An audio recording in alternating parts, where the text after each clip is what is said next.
Stan Gibilisco here, proprietor and operator of amateur radio station W1GV, Whiskey 1, Good Vibrations.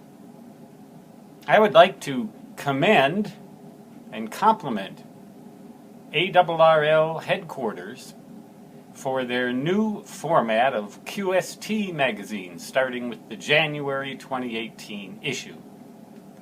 You'll notice, if you pay a lot of attention, or if you keep them all in a bookshelf, that the new edition is about 1/4 of an inch shorter, that is less tall, and about 1/4 of an inch narrower, that is less wide. The trim size has been reduced by 4 or 5 millimeters, both vertically and horizontally. That may annoy some people. It doesn't matter very much to me. I've got bigger crises in my life than worrying about the trim size of QST. I'm more concerned about the content and the nature of the content. And as is pointed out in the Next Century column on page 9, I believe it's there that he remarks about it. Mr. Gallagher remarks about this, that the format has changed slightly. It's a little bit less formal. Not much. You won't notice it necessarily unless you pay attention to, unless you're aware that it's happened. But you will notice that there's a difference also in the content.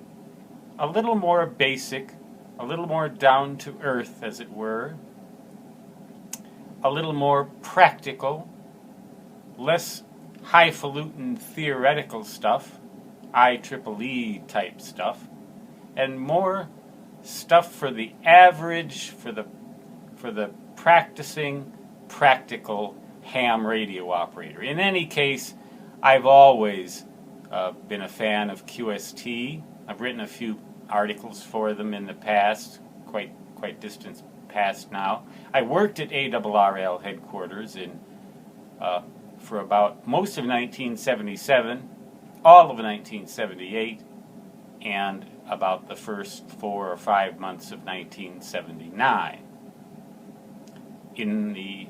As a W1AW operator, and then as in the technical department, as a technical information specialist and an editorial assistant. I believe those were my titles. I'm not going to swear by that, but in the W1AW in the technical department. And although one may have one's differences with ARRL and their policies, I think that every ham should support this organization.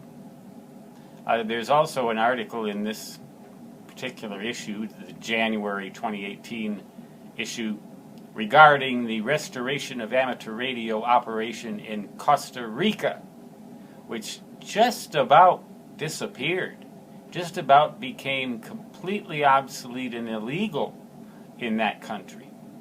The same thing could happen here in the United States, were it not for the ARRL standing up for not only our rights, but more importantly, our crucial nature and crucial role in society as experimenters, communicators, emergency personnel, invaluable in so many ways.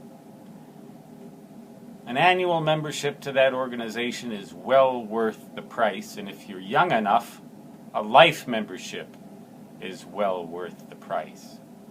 In the opinion of old timer W1GV, saying 73, happy holidays, and so long, which, in my native fist, shall always translate to da-da-da-da-da-da.